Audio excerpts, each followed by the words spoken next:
Thank you, Eugen. Great, so let's start. Okay, perfect. So, the title you've already seen in the program, so we will start with this slide. It's about digital internationalization on all levels. And we'll share with you some insights into the programs that you've briefly heard about this morning from Mr. Harms, and share learnings from our evaluation.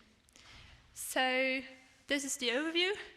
It's going to be me starting, and then Judith Venherm takes over to talk a bit about the challenges, learnings, and then I'll conclude the session.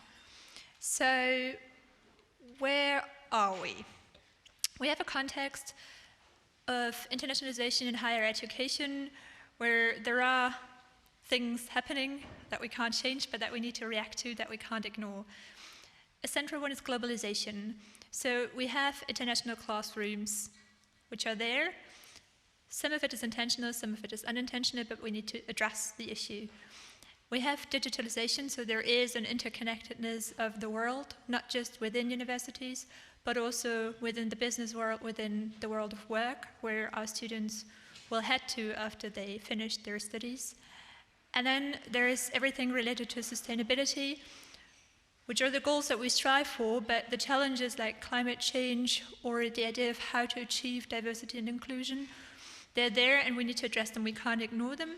And for us, digital internationalization is one of the key ways how to get through this, how to address those issues. So this is why we set up the programs that you can see here.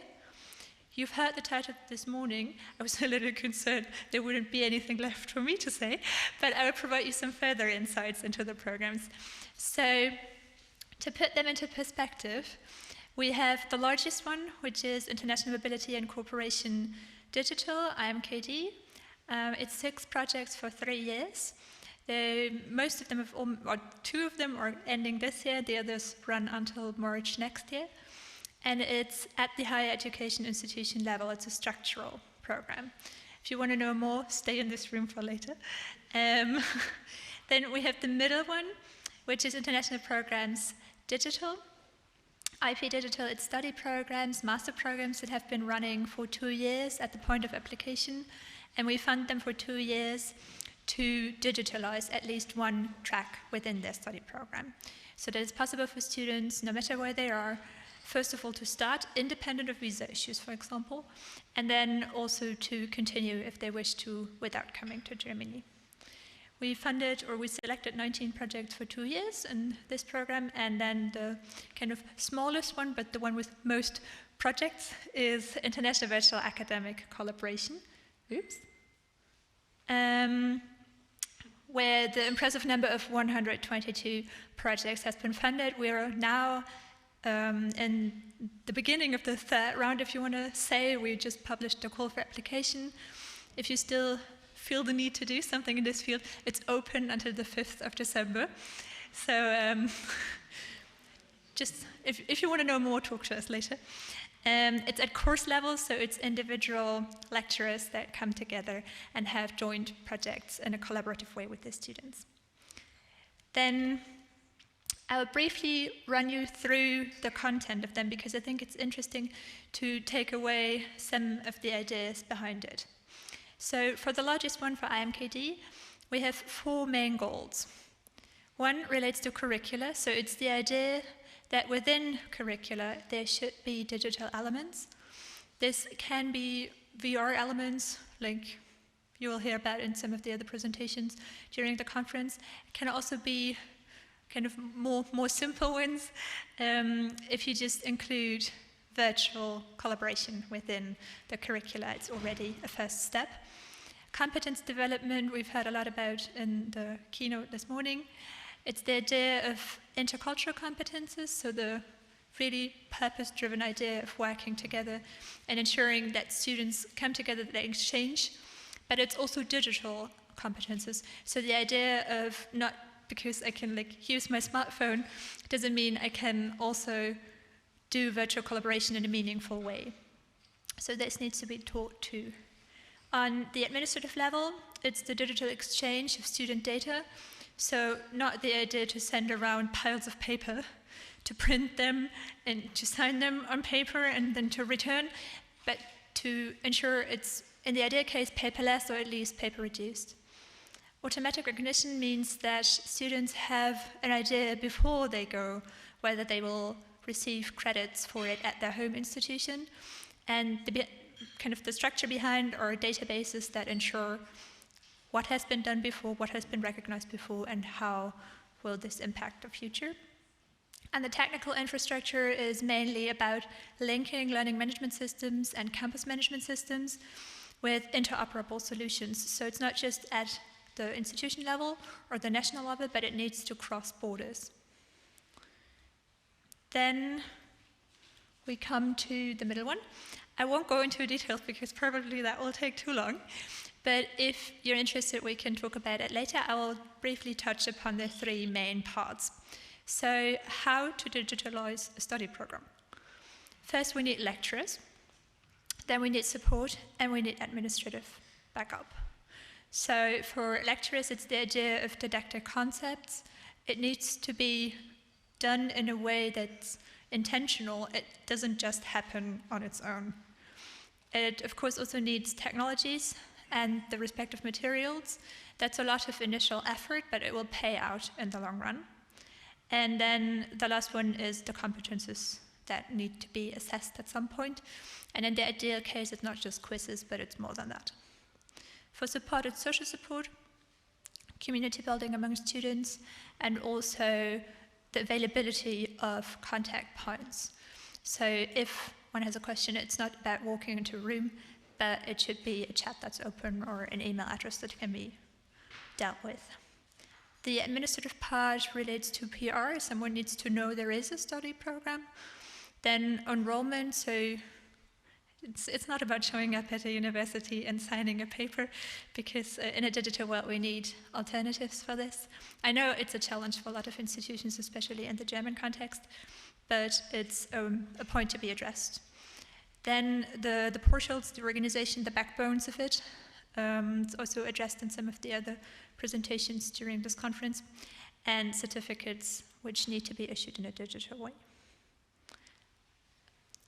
About the smallest one, about IVAC, it's dear to my heart. It's virtual collaboration with partner institutions, so it's really at the student and the lecturer level.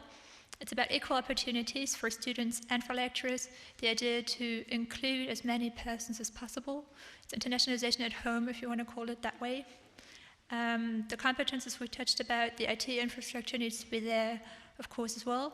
In this case, it can be simple IT infrastructure, but depending on the universities, some have advanced structures that can be used, so this is one way to use them. And it's about communities of practice to ensure that it's a real collaboration, it's not just working side by side. This is how it looks like kind of in the overall picture. It's international partner universities all around the world. At the moment, there are 303 in 72 countries. Quite impressive. And as you see, it is Eurocentric. There are some in the Americas, but it's also global in a way, so we're getting there. There's potential for more, but hopefully at some point you can contribute to it as well. And with this, I will hand over to Judith. Thank you. Yeah, as my colleague already told you, it's a really pioneering nature of our new digitalization programs. So we undertook accompanying measures in addition to the funding. So you can see the main points here: community building. We organized monthly roundtables with different topics, and the projects could share their challenges, best practices, and network together to work on their programs. And we also did an evaluation, or we are still working on it. We just want to evaluate the outcomes of the 3 programs and do it in a structured way to 5 different topics, e.g. The competence development of students or the teachers, or how the project shaped the institution's strategic process of internationalization and digitalization. And I want to give you some first results from these accompanying measures. So first we will have a look at the identified challenges, and then I come to learnings and resulting recommendations from this. So having a look at these challenges, you see if the text boxes are darker and bigger, that means the more often the challenge was mentioned in our online survey or yearly focus groups and interviews with the projects. So we see that some points like semester times or culture and language are evident in most internationalization programs and do not exclusively apply to digital international projects. But if we look at others, like for example time and resources or data protection or student status, that is more for digital courses. So data protection is a really big topic, I think, because that's also linked to Corona mode. So while this Corona mode, several tools were just legal at the most universities, and now they're changing back to what was before, and now a lot of universities have problems with data protection and find the right tools for digital formats. Okay, so I come to the next slide, to the learnings.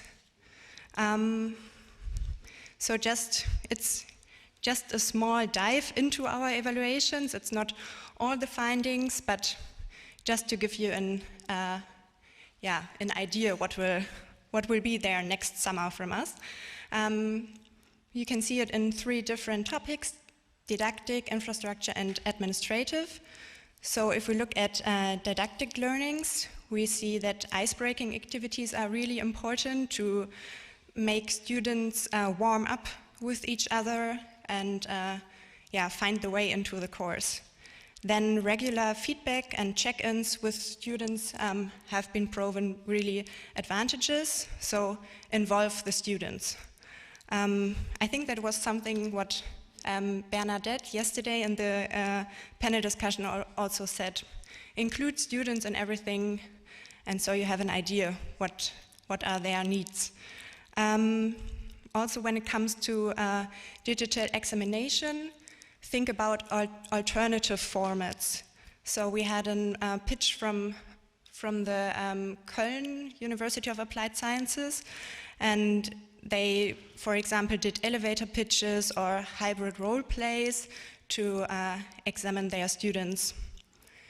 When we come to the next topic, infrastructure, especially when you work with countries in the development context where internet is not so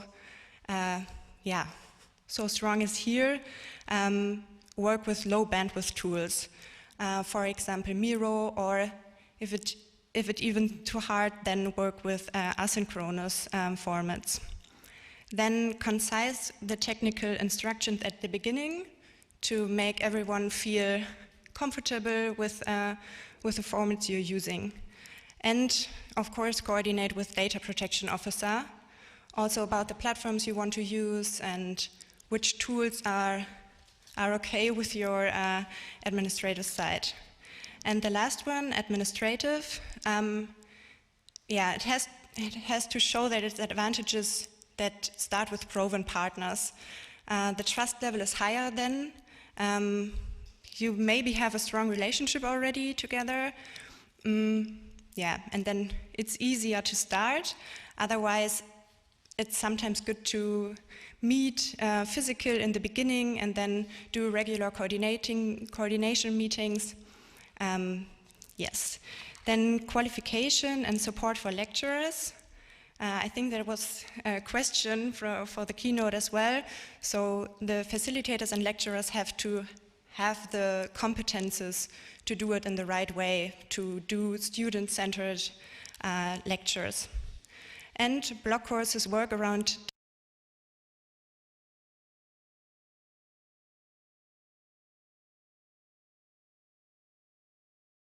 semester times, but do block courses instead. And then I will end with some recommendations.